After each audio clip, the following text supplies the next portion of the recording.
সাধারণত যে বয়সে শিশুরা হাঁটতে শেখে বলার চেষ্টা করে কিছু কিছু শব্দ, কিন্তু ঐশানীর ক্ষেত্রে যেন সবই ব্যতিক্রম। তার মধ্যে রয়েছে এক অবিশ্বাস্য স্মৃতির শক্তি, রয়েছে শেখার এক দুরন্ত ক্ষমতা যা আজ তাক লাগিয়ে দিয়েছে গোটা দেশ জুড়ে। ম্যাঙ্গো মানে, পাপাইয়া মানে, লিচি মানে, চেরিস মানে, কোকোনাট মানে, পাইনাপেল মানে। সবকিছু শুরু হয় যখন ঐশানী সবে হাঁটতে শিখেছে। একদিন তার মা রান্নাঘরে কাজ করার সময় তাকে একটা সবজি চিনিয়েছিল। আশ্চর্যজনকভাবে পরের দিনই ঐশানী সেই সবজিকে দেখিয়ে তার নাম বলেছিল আদো আদো গলায়।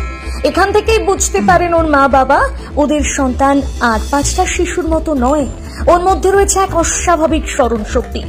এরপর আর পেছনে ফিরে তাকাতে হয়নি। একে একে বিভিন্ন জিনিস, শব্দ, রং, ছবি, সংখ্যা সবকিছুই শেখানো শুরু করেন পরিবারের সদস্যরা। তার প্রতিবারই দেখা যায় ঐশানী একবার দেখলে তা মনে রাখতে পারছে, যেন তার মাথার সবকিছু সেভ হয়ে যাচ্ছে এক ঝলকে। এই বয়সে সে বাংলা ও ইংরেজি বর্ণমালা মুখস্থ বলতে পারে 12 মাসের নাম দুটো ভাষাতেই।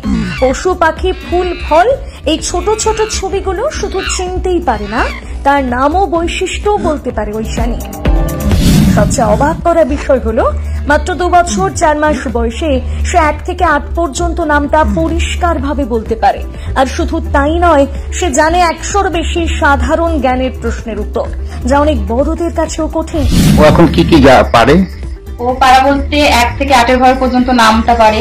1 2 একে চন্দ্র, এবিসিডি সমস্ত কিছু দেখে সেগুলো আইডেন্টিফাই করতে পারে।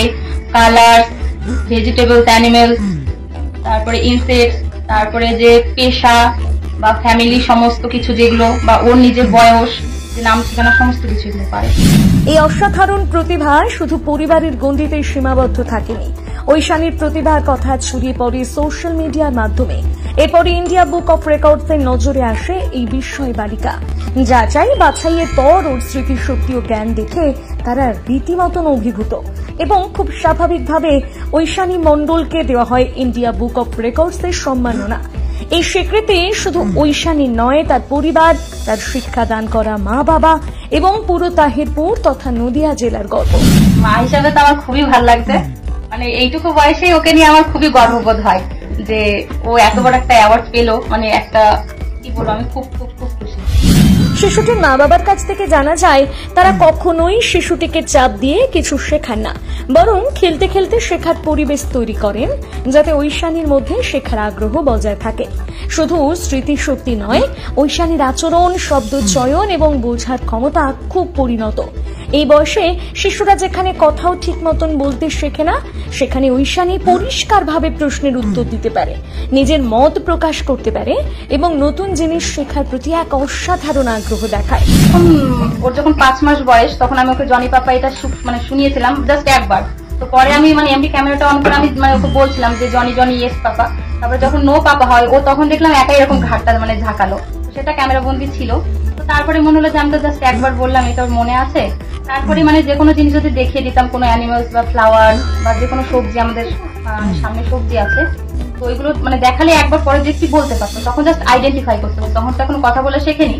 তারপরে যখন দেখলাম ও কথা বলতে পারে, ওকে যেটা একবার দেখিয়ে দিয়েছি, যেটা ডগ, কুকুর বা যে কোনো ফ্লাওয়ার সমস্ত কিছু দেখতাম একাই বলতে পারতো। আজ এই ছোট্ট মেয়ের কীর্তি দেখিয়ে দিচ্ছে প্রতিভা বয়স দেখে আসে না। উপযুক্ত পরিবেশ, যত্ন এবং উৎসাহ পেলে শিশুরা কতটা দুর্দান্ত কিছু করে ফেলতে পারে, তার জীবন্ত উদাহরণ হলো ঐশানী। এখনই যদি ওর এই প্রতিভা ধরে রাখা যায়, তবে ভবিষ্যতে সে শুধু নদিয়া নয়, গোটা দেশের গর্ব হয়ে উঠতে পারে।